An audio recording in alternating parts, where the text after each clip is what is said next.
Video games didn't exist when World War II ended 70 years ago, but its battlefields are popular locations for many gamers today. While it's not a textbook way to study history, educators say it could be a teaching tool. CCTV's Audrey Siek reports. For legions of gamers who love guns and history, this is more than a monitor. It's a time machine. Many gamers, like 27-year-old Will Sieber, spend their free time traveling back to 1943. Oh, see, look at this. A German stormtrooper has just assaulted me. He is immersing himself in the past. This is the world his grandfather might have experienced 70 years ago. I think what makes war in video games so popular is the fact that it's so multifaceted. It has land, air, and sea combat. Just makes the gameplay very diverse.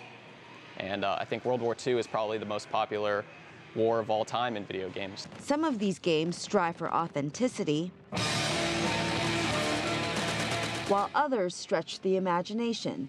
Sieber is playing the World War II gaming blockbuster Call of Duty. Since its many versions debuted more than a decade ago, it has sold around 200 million copies. That's one every 2 seconds.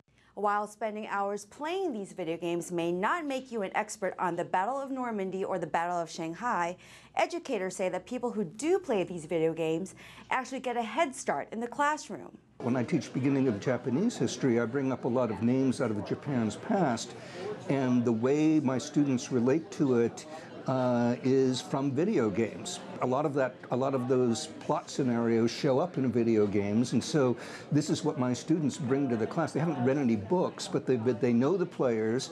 They know what some of the major battles are. And they're willing to learn real details about it. Gamers don't really realize that they're learning when they're playing a game because these games are actually very educational, and it's a fun way to learn about wars that they were not around for. While these games may not be replacing history books, they still have a place in education. It's just another lens through which to look at historical reality, which we can never fully recapture.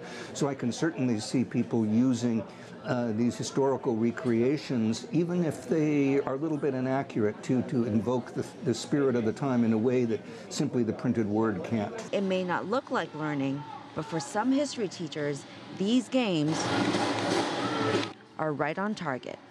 Audrey Siek, CCTV, Washington.